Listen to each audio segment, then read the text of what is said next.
베이징 대학교 역사학과 3학년 수업이 끝나가는 오후 4시. 강의실은 뜨거운 논쟁으로 가득 찼습니다. 안녕하세요. 저는 왕이디 중국 공산당 중앙위원회 위원인 아버지를 둔 베이징대 역사학과 학생입니다. 야, 들었어? 한국이 9월 29일부터 내년 6월까지 중국 단체 관광객 무비자 입국을 허용한대. 리웨이가 흥분한 목소리로 말했습니다. 저는 책을 탁 닫으며 비웃었습니다. 그래서 그게 뭐가 그렇게 좋다는 거야? 뭐가 좋냐고. 드디어 한국을 제대로 여행할 수 있다는 거잖아. 비자 받는 번거로움도 없고. 샤오이가 눈을 반짝이며 말했습니다. 저는 어이가 없어서 웃음이 나왔습니다. 너희들 정말 미쳤구나. 한국이 왜 무비자를 허용했는지 알아? 돈이 궁하니까 중국인들 지갑을 노리는 거야. 조선시대부터 지금까지 한국은 항상 중국의 머리를 조아려 왔어. 이번 것도 마찬가지야. 장웨이가 고개를 저었습니다. 왕이디, 너 너무 편견에 사로잡혀 있어. 한국은 이제 선진국이야. K-팝, 한국 드라마, 화장품. 전 세계가 한국 문화에 열광하고 있잖아. 한류? 저는 코웃음을 쳤습니다. 그게 다 우리 중국 문화를 베낀 거야. 한복은 한푸에서 왔고 김치는 파오차이에서 유래했어. 한국에 독창적인 게 뭐가 있다고? 천밍이 한숨을 쉬며 말했습니다. 왕이디, 제발 좀 객관적으로 봐. 너 같은 사람들 때문에 중국인들이 전 세계에서 욕먹는 거야. 뭐라고? 저는 목소리를 높였습니다. 사실이잖아. 천밍이 휴대폰을 꺼내 들었습니다. 봐, 이거. 제주도에서 중국인 관광객이 길거리에서 아이 대변 보게 한 사건. 이것도 봐. 중국인들이 제주도 사찰에서 유골함 훔쳐서 200만 달러 요구한 사건. 버스 안에서 담배 피우고 쓰레기는 아무데나 버리고. 저는 손을 휘저었습니다. 그건 일부 몰상식한 사람들이야. 중국인 전체를 그렇게 매도하지 마. 리웨이가 끼어들었습니다. 일부라고. 왕이디, 현실을 봐. 전 세계 호텔 예약 사이트에서 중국이 최악의 관광객 1위로 뽑혔어. 시끄럽고 질서 안 지키고 관광지 훼손하고. 이게 다 사실이야. 그래도 우리가 돈을 쓰니까 받아주는 거 아니야? 저는 반박했습니다. 한국도 결국 중국인들 돈이 필요해서 무비자 허용하는 거고. 샤오이가 고개를 저었습니다. 그 논리대로라면 왜 유럽은 중국인 관광객이 줄어들까? 코로나 이후 중국 방문. 외국인이 70%나 감소했어. 비자 정책도 까다롭고 감시도 심하고. 오히려 한국은 열린 자세로 관광객을 맞이하잖아. 그건 서구의 편견이야. 저는 주먹을 불끈 쥐었습니다. 중국은 세계 2위 경제대국이고 5천년 역사를 가진 문명국가야. 한국 같은 작은 나라와 비교하지 마. 그때 저는 갑자기 일어나서 가방에서 노트북을 꺼냈습니다. 너희들에게 중국과 한국의 군사력 차이를 보여주겠어. 저는 자료를 찾기 시작했습니다. 왕이디, 갑자기 왜 군사력 얘기를? 장웨이가 당황했습니다. 들어봐. 저는 화면을 보여주며 열변을 토했습니다. 중국 인민해방군 현역 병력 230만 명. 세계 최대 규모야. 한국군은 겨우 50만 명. 우리가 4배 이상이야. 리웨이가 한숨을 쉬었습니다. 그래서 병력 수가 많으면 뭐해? 현대전은 기술력 싸움인데. 기술력? 저는 더 많은 자료를 펼쳤습니다. 좋아. 그럼 이것도 봐. 중국은 핵보유국이야. 동풍 41 ICBM은 사정거리 15,000km. 핵탄두 10개를 동시에 운반할 수 있어. 한국은 핵무기 하나도 없잖아. 천밍이 어이없다는 듯 말했습니다. 그래서 뭐? 핵무기로 한국을 위협하자는 거야? 위협이 아니라 현실을 알려주는 거야. 저는 주장했습니다. 봐, 동풍 21D 대함 탄도미사일. 항모 킬러라고 불려. 미국 항모도 막을 수 없는 무기야. 한국 해군. 이지스함 몇 척이 전부잖아. 샤오위가 반박했습니다. 한국도 현무미사일 시리즈가 있어. 현무사는 탄두 중량 2톤에 사정거리 800km야. 북한 전역을 타격할 수 있어. 그게 우리 동풍 시리즈랑 비교가 돼. 저는 비웃었습니다. 동풍 26은 사정거리 4000km.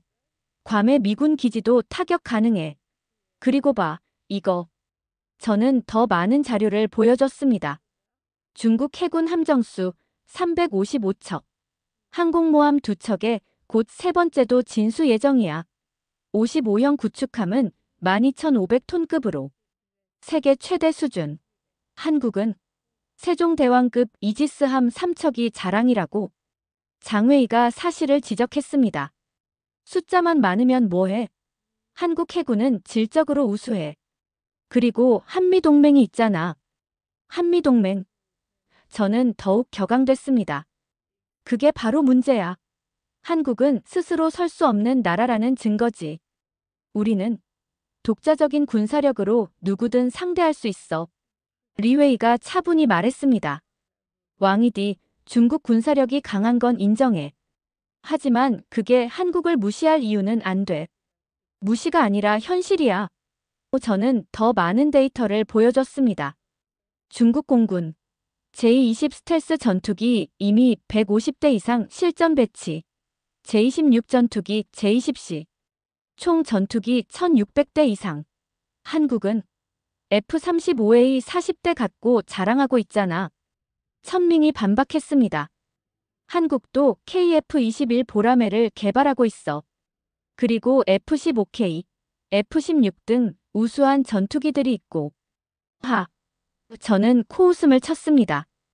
KF-21 아직 개발 중인 것 같고 우리 제-20은 이미 실전 배치됐어. 그리고 이거 봐. 저는 미사일 자료를 더 보여줬습니다. DF-17 극초 음속 미사일. 마하 5 이상의 속도로 날아가. 어떤 방공 시스템도 막을 수 없어. 한국이 자랑하는 패트리어트, 사드. 다 무용지물이야. 샤오위가 걱정스럽게 말했습니다. 왕이디, 왜 이런 얘기를 하는 거야? 전쟁이라도 하자는 거야? 전쟁. 저는 더욱 열을 올렸습니다. 전쟁할 필요도 없어. 우리의 압도적인 군사력만 보여줘도 한국은 알아서 굴복할 거야.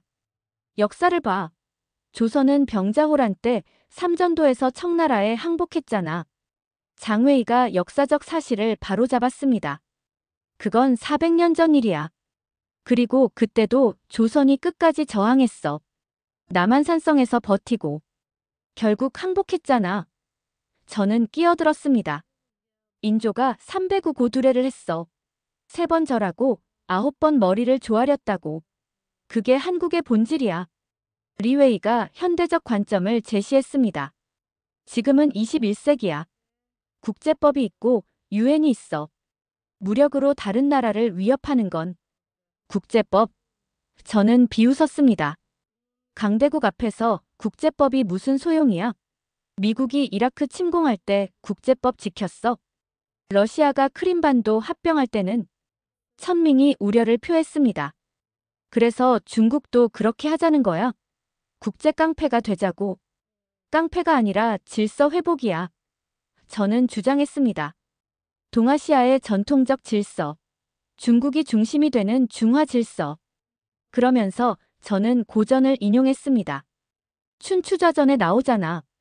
보처나 막비왕토 솔토집인 막비왕신.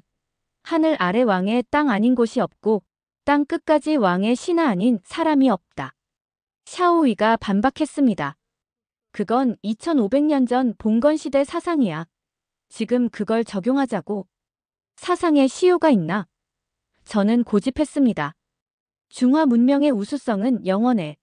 한국도 원래 기자조선 때부터 중국 문명의 일부였어. 장웨이가 역사적 오류를 지적했습니다.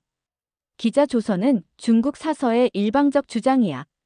한국 학계에서는 인정하지 않아. 그리고 고조선은 독자적인 문명이었어. 독자적? 저는 조롱했습니다. 한자 쓰고 유교 숭상하고 중국 제도 따라하면서 무슨 독자적이야? 한국은 항상 중국 문명의 변방이었어. 리웨이가 문화적 측면을 언급했습니다. 그럼 한글은 세종대왕이 독창적으로 만든 문자 체계잖아. 유네스코도 인정한 한글. 저는 비웃었습니다. 그것도 중국 의문학 영향받아서 만든 거야. 훈민정음 해례본에도 중국 운서 참고했다고 나와. 천밍이 사실을 바로 잡았습니다. 참고는 했지만 창제 원리는 완전히 독창적이야.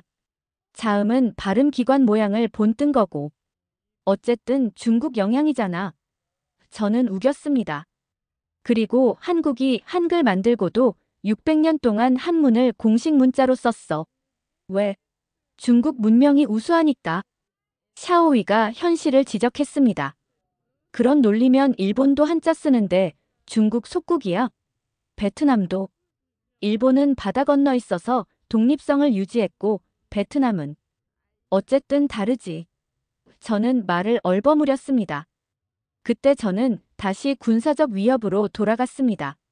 중요한 건 현재야. 지금 중국은 한국을 압도할 군사력이 있어. 베이징에서 서울까지 직선거리 950km. 우리 단거리 탄도미사일로 15분이면 서울에 떨어져. 장웨이가 충격받아 물었습니다. 그래서 서울에 미사일 쏘자는 거야? 필요하다면. 저는 단호했습니다. 한국이 계속 미국 편에서 중국을 견제한다면 사드 배치가 좋은 예야. 그건 명백한 도발이었어. 리웨이가 사실을 설명했습니다. 사드는 북한 미사일 방어용이라고 몇 번을 설명했잖아. 중국 겨냥한 게 아니고. 거짓말. 저는 소리쳤습니다. 사드 레이더 탐지 거리 2000km. 중국 내륙까지 다 들여다볼 수 있어. 이게 북한용이야. 천밍이 기술적 사실을 언급했습니다. 그건 전방 배치 모드일 때고 한국에 배치된 건 종말 모드라서 탐지 거리가 600km. 그래도 중국 위협이야. 저는 고집했습니다. 그리고 한국이 우리 경고 무시하고 배치했잖아.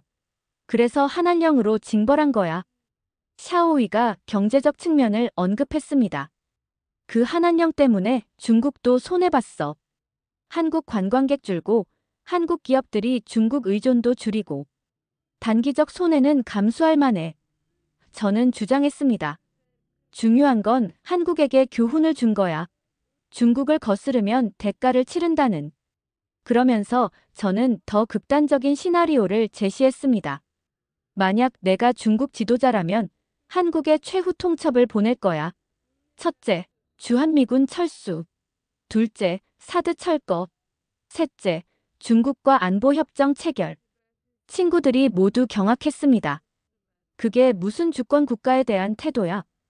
장웨이가 분노했습니다. 주권. 저는 조롱했습니다.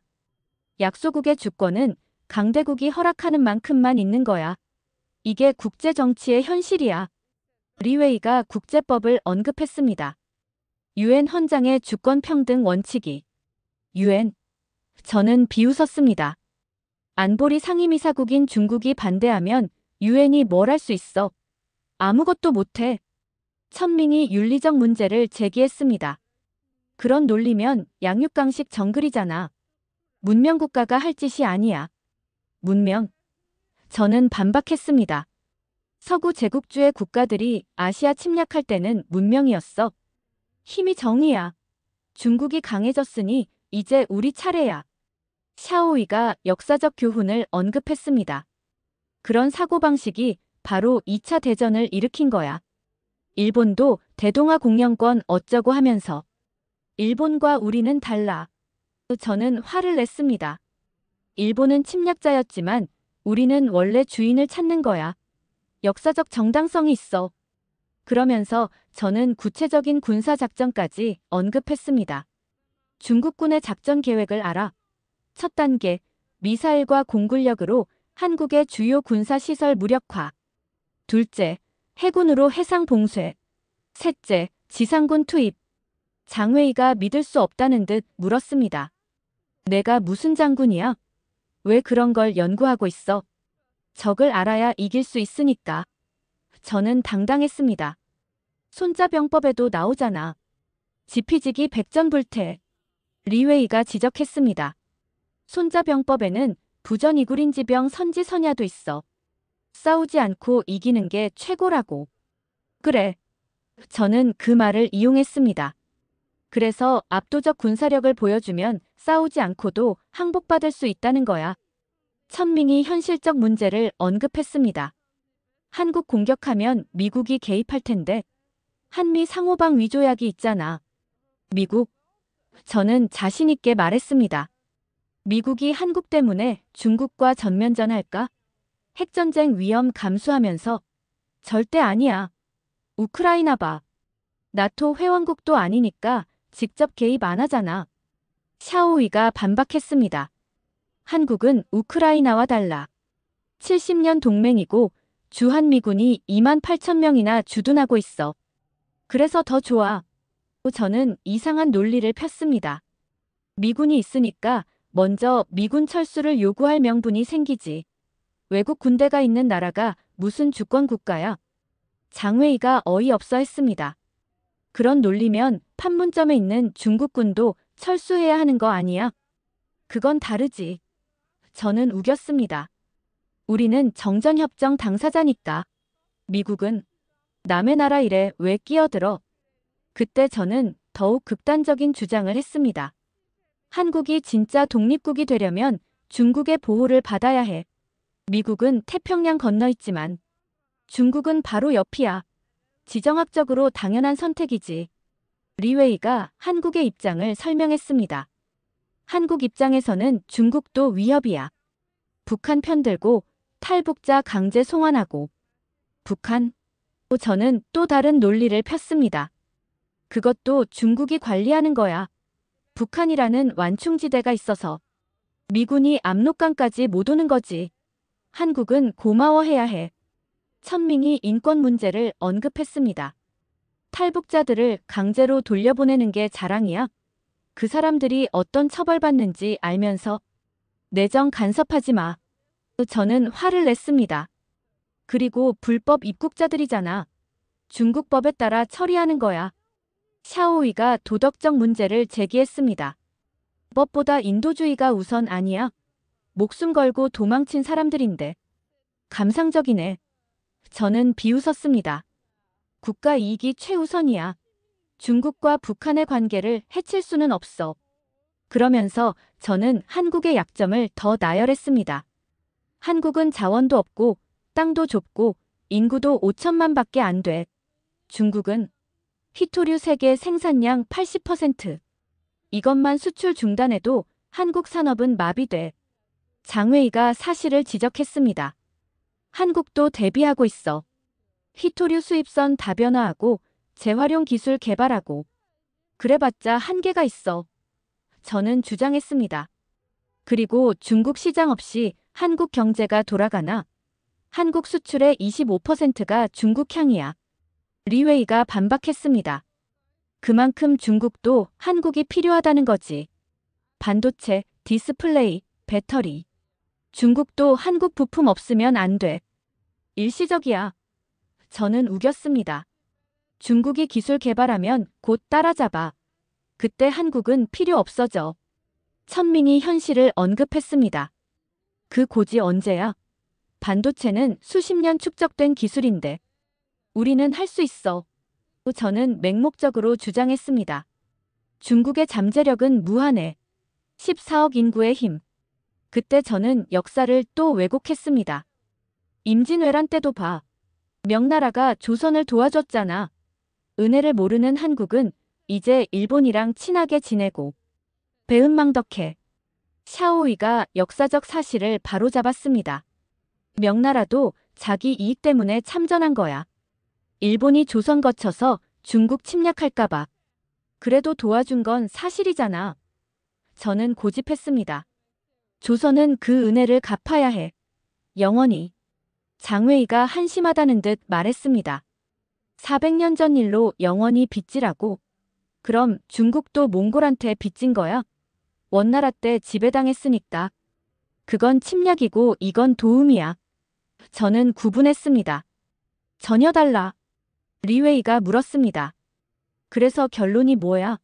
한국은 영원히 중국에 굴복해야 한다. 굴복이 아니라 자연스러운 질서야. 저는 주장했습니다. 작은 나라는 큰 나라를 섬기는 게 당연해. 사대자소의 원리. 천밍이 비판했습니다.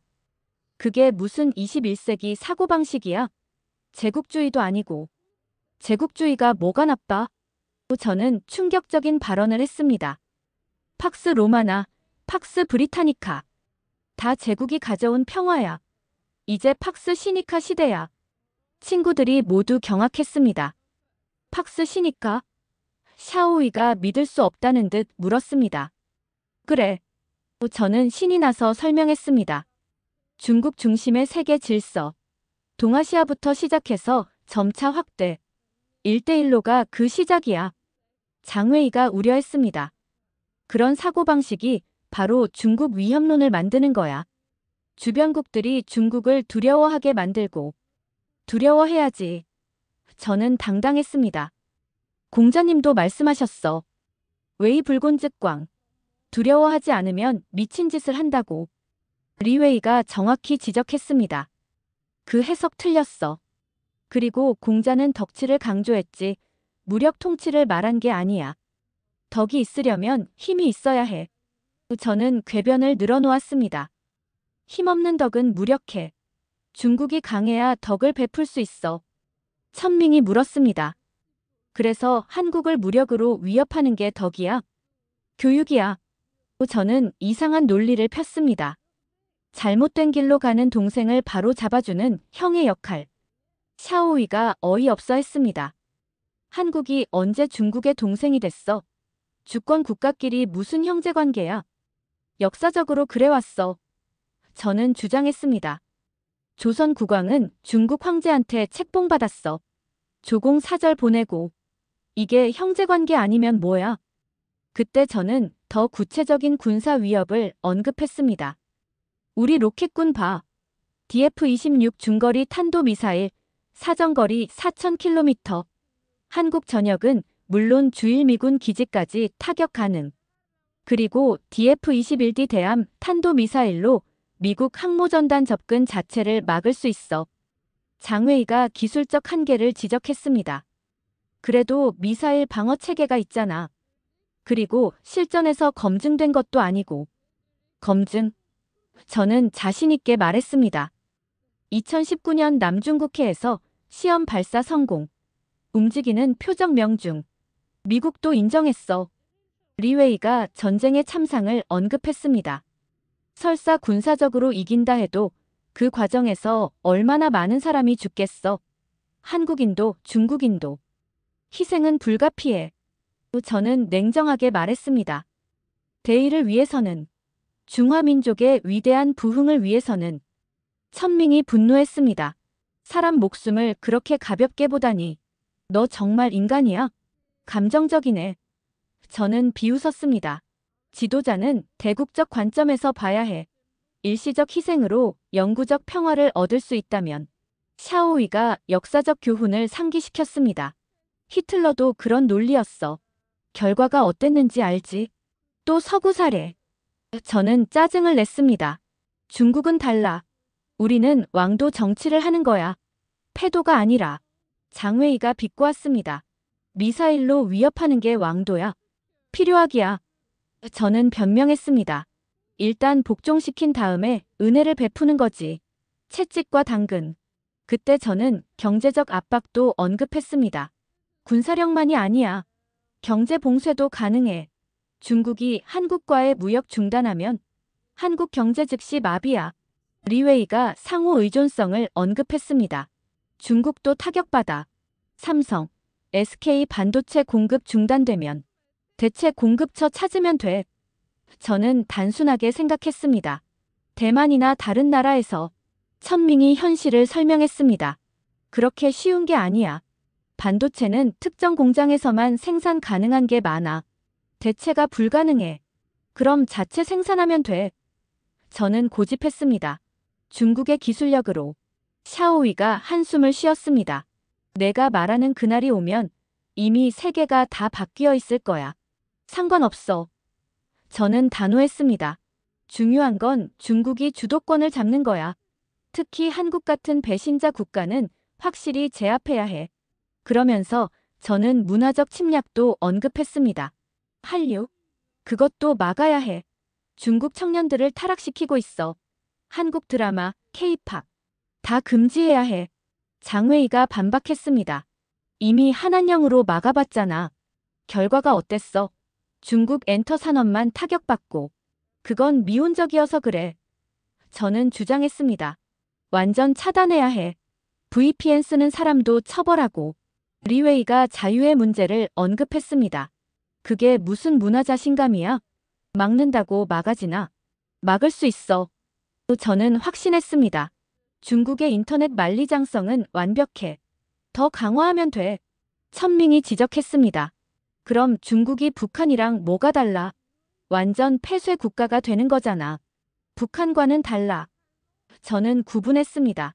우리는 선택적 개방이야. 중국에 이로운 것만 받아들이고. 그때 저는 더욱 극단적인 시나리오를 그렸습니다. 이상적인 시나리오는 이거야. 첫째, 한미동맹 파기. 둘째, 주한미군 철수. 셋째, 한중 군사동맹 체결. 넷째, 한국의 중국 경제권 편입. 친구들이 모두 할 말을 잃었습니다. 그게 내가 원하는 미래야?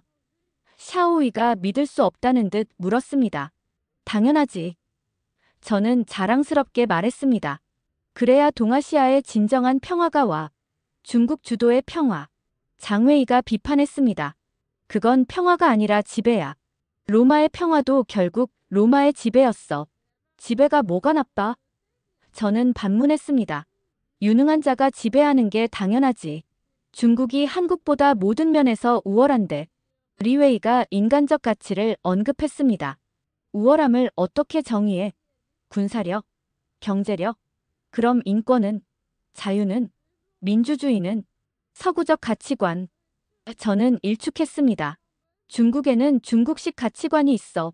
집단의 이익이 개인보다 우선이야. 천밍이 물었습니다. 그 집단의 이익을 누가 정해? 공산당? 당연하지. 또 저는 확신했습니다. 당이 인민을 대표하니까. 그리고 당이 결정하면 따라야지. 샤오위가 한국의 관점을 제시했습니다. 한국인들은 그런 체제를 원하지 않아. 그들은 민주주의와 자유를 선택했어. 새누리당에서 그래. 저는 주장했습니다. 미국식 민주주의에 속은 거야. 진정한 행복이 뭔지 몰라. 그러면서 저는 구체적인 통치 방안까지 제시했습니다. 한국을 특별행정구로 만들면 돼. 홍콩처럼. 일국양제. 형식적 자치는 허용하되 실질적으로는 중국이 통제. 장웨이가 현실을 지적했습니다. 홍콩 봐. 일국양제가 어떻게 됐는지. 약속했던 50년도 안 지켜지고. 그건 홍콩이 말을 안 들어서야. 저는 변명했습니다. 폭동 일으키고 독립 요구하고. 당연히 제압해야지. 리웨이가 민주화 운동을 언급했습니다. 그게 폭동이야? 민주주의와 자유를 요구한 건데. 질서 파괴야. 저는 단호했습니다. 국가안보 위협. 그런 건 용납할 수 없어. 그때 저는 한국에 대한 구체적인 계획을 밝혔습니다. 한국도 마찬가지야. 처음엔 자치 허용하다가 점차 중국화. 한국어 사용 줄이고. 중국어 교육 강화. 역사 교과서도 중국 관점으로 개편. 천밍이 문화 말살 정책을 비판했습니다. 그건 문화 제국주의야. 일제가 한국에 했던 것과 뭐가 달라? 전혀 달라. 저는 구분했습니다. 일제는 침략자였지만 우리는 원래 한 가족이었어. 다시 하나로 만드는 거야. 샤오위가 어이없어 했습니다. 한 가족. 한국인들이 그렇게 생각할까? 시간이 지나면 받아들일 거야. 또 저는 확신했습니다. 재교육하면 돼. 중국의 위대함을 깨닫게 하는 거지. 장웨이가 물었습니다. 그래서 너는 정말로 그런 미래를 원해? 한국이 중국에 흡수되는? 흡수가 아니라 통합이야. 저는 미화했습니다. 대중화 가족의 일원이 되는 거지. 영광스러운 일이야. 리웨이가 마지막으로 물었습니다. 왕이디, 너는 정말로 그게 옳다고 생각해? 당연하지. 저는 조금의 망설임도 없이 대답했습니다. 역사의 필연이야. 중국의 부상과 한국의 복속. 이게 동아시아의 운명이야. 친구들은 더 이상 말하지 않았습니다. 그들의 눈에는 연민과 두려움이 섞여 있었죠. 우리 그만 가자. 천밍이 조용히 말했습니다. 하나둘씩 일어나는 친구들을 보며 저는 외쳤습니다. 가라. 다들 가. 하지만 언젠가는 내가 옳았다는 걸 알게 될 거야. 중국이 한국을 제압하는 그날. 너희는 후회할 거야. 하지만 그들은 이미 나가버렸습니다. 혼자 남은 저는 노트북을 다시 열었습니다. 그리고 웨이보에 글을 쓰기 시작했습니다. 중국의 위대한 부흥은 한국의 복속으로부터 시작된다. 우리는 군사적, 경제적, 문화적으로 한국을 압도한다. 이것은 위협이 아니라 예언이다. 해시태그 중화부흥, 해시태그 한국복속, 해시태그 중국의 꿈. 게시 버튼을 누른 후 저는 만족스러운 미소를 지었습니다. 창밖을 보니 베이징의 하늘은 여전히 뿌했습니다.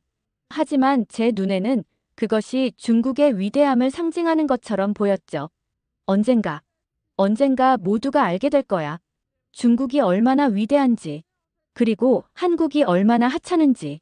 그때 휴대폰이 울렸습니다. 아버지였습니다. 이디야, 또 무슨 글을 쓴 거니?